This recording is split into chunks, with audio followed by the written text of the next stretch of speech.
West, owner of Fight Time Fitness. I'm a black belt in Taekwondo, Kempo. I've trained several years with Carlos Machado for Brazilian Jiu-Jitsu. I train now with Eddie Bravo. I'm purple belt under Eddie Bravo's 10-planet system. We've had the pleasure to train with Sean Shirk, Saxon Janjura. We have in our gym pro fighters, amateur fighters, grapplers. We promote pro fights as well. And I mean, with that kind of background, you've probably been hit a few times in your life? Yeah, plenty of times, plenty of times. How can you compare maybe strikes that you felt before, especially to the torso, with some of the stuff you experienced with Val today? You know, the heaviness of the punches, I guess they call it the ballistic approach to it, was really an eye-opener. The videos I saw online don't do his justice in real life. It's just something different you never felt before. And there's a lot of videos out there, and people watch those videos and they see these strikes. They think there's no way they could possibly hurt or deliver that much power. What would you say to those people now that you've been on the receiving end? Hey, I was the same guy.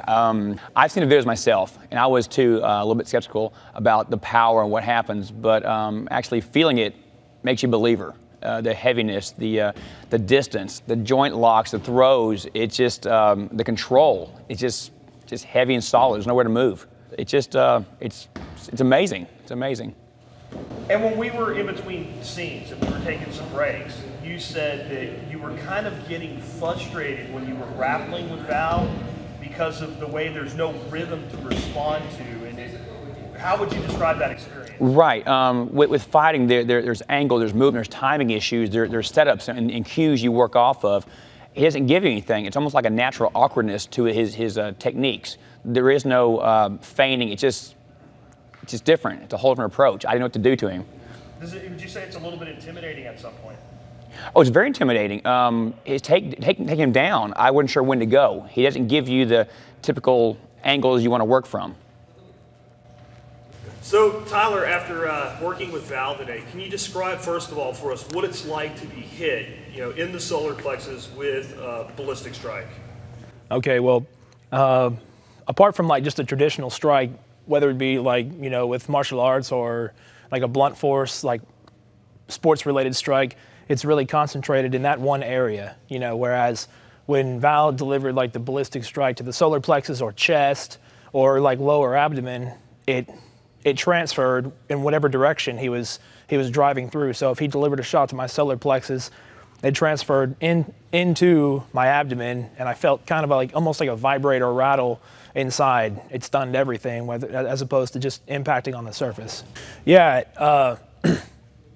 I noticed myself whenever he was showing me things, almost flinching before he even delivered a strike, just because the first one or two times that he's showing you a maneuver or a strike, it rattles your frame of mind, and so you don't really know what to do next. You kind of try to find yourself trying to anticipate where it's going to come from and kind of getting off kilter a little bit. And Val kind of seems it doesn't have a rhythm. He seems very relaxed. Is that frustrating when you're trying to grapple with him? Or? Yeah, especially in football where they pound into your head one particular way to move and one particular way to deal with a threat or an obstacle in your way.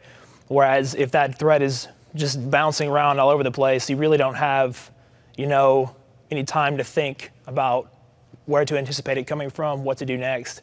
And before you know it, it seems like he's rapping you on the chin or neck slapping you or kicking you in the leg or the thigh. So I just found it harder to, it almost demoralizes you to a point where you don't really want to, fight anymore. You don't even want to spar anymore. You just kind of want to take a step back. And then when you guys were grappling around on the ground, you probably have about a 50-pound advantage over Val with weight, a little bit of height. When you're wrestling him on the ground, you think it's the one place where you have to be tense, and he stays loose. Is that frustrating? Well, you almost get lured into a false sense of security, because when I initially went on the ground with him, I was on a top mount. I had both of his arms pinned down, and you can kind of get into a false sense of security until he kind of wriggles out of it, and you're all the while clenching up, expending all your energy, trying to catch him, trying to maintain a hold on him. And it's like Val described, like trying to hold a wet rag doll, and you really can't maintain any kind of positive grip or influence his direction at all. You're really just kind of left completely blowing your steam out, and all the while he has all his energy because he hasn't really been, using strength as much as he has just body position and movement. So I'm here now with Tony Melton. Tony is an MMA fighter. Tony, tell us a little bit about your background and why you're here today. Yes, sir. I've been boxing off and on for about 12 years now. I just started the MMA thing a few years ago. I did the jiu-jitsu and the Muay Thai. I come today to help the guys with the training, to put on the show. And you actually compete, right? So you've been competing in MMA recently. How's that going for you? Yes, sir. I'm 7-0 with 5 knockouts, or actually 6 knockouts in the MMA game. Basically, what I learned today is I'm already a power puncher. I just learned how to make my punching more powerful than what they were before. I thought I was pretty good at it. And climbing into that octagon, both to train and to compete, you've probably been knocked around quite a bit, hit a lot of it. You've probably taken a lot of really powerful punches from a lot of people. Mm-hmm. How does any good fighter is going to be a strong puncher. But what's the difference to you in the impact, the way it feels when you're hit with a ballistic strike by Val?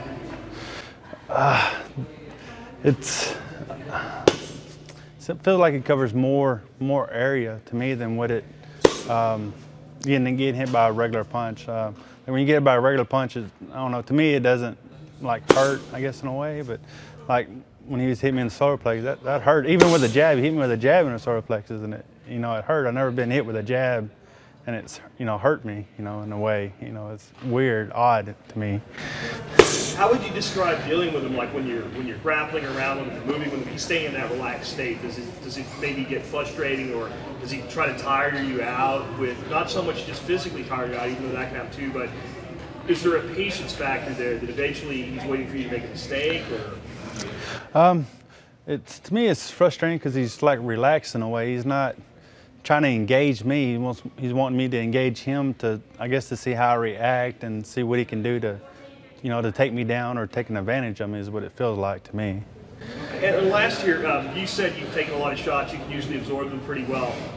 There's some, a tremendous amount of great instructors out there, Val among them, that teach this type of striking. And people watch these people get hit with these strikes and see the reaction, and they look so gentle, really, because they're short movements and what have you. To those people out there that say that these strikes can't possibly have that type of delivery, what would you say to them? To me, I'd say it's bullshit, because to me personally, I thought the same thing. I watched it on YouTube, and so I thought the exact same thing. Until you actually get out here and do it and feel it, your perspective would be totally different than what for me it is anyways, Hi, Jack here again with another post-show interview, this time with Brian Black of ITS Tactical. Brian, can you tell us a little bit about ITS Tactical and a little bit about your background? Sure. ITS Tactical is a website where we do skill set information, tactical gear reviews, do-it-yourself things that you can do to keep up and stay better on the tactical side of life. My background personally is with the Navy. I was in the Special Operations program, although I did not graduate. I still bring a lot to the table in terms of being able to demonstrate techniques and tools that are primarily military related. And also, we have a bunch of guys that are still active duty members that help contribute to ITS Tactical as well. Very cool. We appreciate you being here with us today for the making of ballistic strikes. We had you do a couple different things. One of the things we first had you do was take a few strikes from Val. Could you describe the difference between being hit with a ballistic strike versus a conventional strike? Sure. Conventional strikes, while painful, do not deliver the deep impact that ballistic strikes do. I speak from experience. I've definitely gotten hit a few times, and Val strikes are definitely penetrating deep and hurt a lot more. And you also have a lot of experience with weapons and dealing with weapons both for armed and unarmed combat. The weapon disarming techniques that you did with Val today, how effective would you say they were? They were very effective, extremely effective. Even from the position of someone being trained with weapons, having to negotiate those and draw down on somebody that obviously has experience that Val does, those strikes, I mean, the techniques that he uses definitely are good to take away weapons. And on the striking itself, we've had some people question exactly how powerful they are. They think they're too short. They don't look like they have proper shoulder form at all. What would you say to someone that would tell you, hey, those strikes can't possibly really hurt that bad? Find someone that knows systema and get hit by them. The ballistic striking definitely spreads and disperses throughout the body versus a traditional punch.